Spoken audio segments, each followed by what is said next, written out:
नमस्ते सभी को। श्रीमद् भागवत गीता के अध्याय 7 में हम जानेंगे ज्ञान और विज्ञान का योग। कुरुक्षेत्र का मैदान, चारों ओर शंखों की ध्वनि गूंज रही है। रथों के पहिए धरती को हिला रहे हैं। योद्धाओं की आंखों में क्रोध और संकल्प है। लेकिन इस भीषण युद्ध भूमि के बीच एक रथ पर बैठा है अर्जुन। उसका मन अभी भी अशांत है। रथ के सामने खड़े हैं स्वयं योगेश्वर भगवान श्री कृष्ण। अर्जुन फोल्डेड हैंड्स करके कहता है, हे माधव, आपने मुझे कर्म और ज्ञान का मार्ग बताया, लेकिन मैं आपको पूर्ण रूप से कैसे जानूं? आपकी वास्तविक सत्ता क्या है? भगवान श्री कृष्ण मुस्कुराते हैं। वे कहते हैं, हे अर्जुन, अब मैं तुझे ऐसा ज्ञान और विज्ञान बताऊंगा जिसे जान लेने के बाद इस संसार में जानने योग्य कुछ भी शेष नहीं रहेगा। श्री कृष्ण आगे कहते हैं, हजारों मनुष्यों में कोई एक सिद्धि के लिए प्रयत्न करता है और उन सिद्ध पुरुषों में भी कोई एक मुझे तत्व से जान पाता है। अर्जुन ध्यान से सुन रहा है। भगवान कहते हैं, यह मेरी 8 प्रकार की प्रकृति है। पृथ्वी, जल, अग्नि, वायु, आकाश, मन, बुद्धि और अहंकार। लेकिन इन सब के अतिरिक्त मेरी एक और परा प्रकृति है, वह है जीवात्मा, जिससे ये सारा जगत संचालित होता है। अर्जुन आश्चर्य से पूछता है, हे केशव, क्या ये समस्त संसार आपसे ही उत्पन्न हुआ है?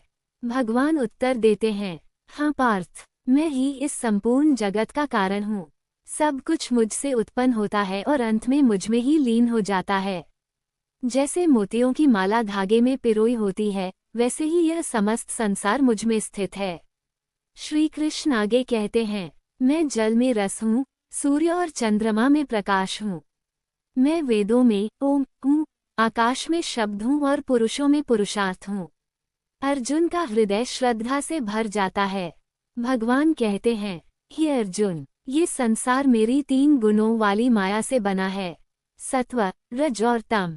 यह माया बहुत कठिन है, लेकिन जो मेरी शरण में आता है वह इसे पार कर जाता है। अर्जुन गंभीर होकर पूछता है, हे प्रभु, कौन आपकी शरण में नहीं आता? श्री कृष्ण कहते हैं, दुष्कर्मी, मूर्ख और जिनका ज्ञान माया ने हर लिया है, वे मेरी शरण में नहीं आते। फिर भगवान कहते हैं, 4 प्रकार के भक्त मेरी भक्ति करते हैं। आर्त दुखी, अर्थार्थी, धन चाहने वाला, जिज्ञासु, जानने की इच्छा रखने वाला, और ज्ञानी। इनमें ज्ञानी भक्त मुझे अत्यंत प्रिय है, क्योंकि वह मुझे ही सब कुछ मानता है। अर्जुन का मन अब शांत होने लगा है। भगवान आगे कहते हैं, लोग अलग अलग देवताओं की पूजा करते हैं। मैं ही उनके हृदय में श्रद्धा उत्पन्न करता हूँ, लेकिन वे अल्प फल पाने के लिए ऐसा करते हैं। जो मेरी भक्ति करता है वह मुझे ही प्राप्त करता है। अर्जुन विनम्र होकर कहता है, हे प्रभु, लोग आपको पहचान क्यों नहीं पाते? भगवान श्री कृष्ण कहते हैं, मैं योगमाया से आच्छादित हूँ। मूर्ख लोग मुझे साधारण मनुष्य समझते हैं। वे मेरे दिव्य स्वरूप को नहीं जानते।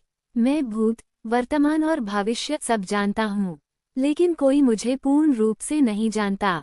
कृष्ण आगे कहते हैं, हे अर्जुन, जो लोग पापों से मुक्त हो चुके हैं और जिनके कर्म शुद्ध हैं, वे दृढ़ निश्चय के साथ मेरी भक्ति करते हैं। जो लोग जन्म मरण से मुक्ति चाहते हैं और मेरी शरण लेते हैं, वे ब्रह्म को, अध्यात्म को और कर्म के रहस्य को जान लेते हैं। अर्जुन की आंखों में अब भय नहीं, केवल विश्वास है। भगवान श्री कृष्ण अंत में कहते हैं, जो मनुष्य अंत समय में भी मुझे स्मरण करता है वो मुझे ही प्राप्त होता है।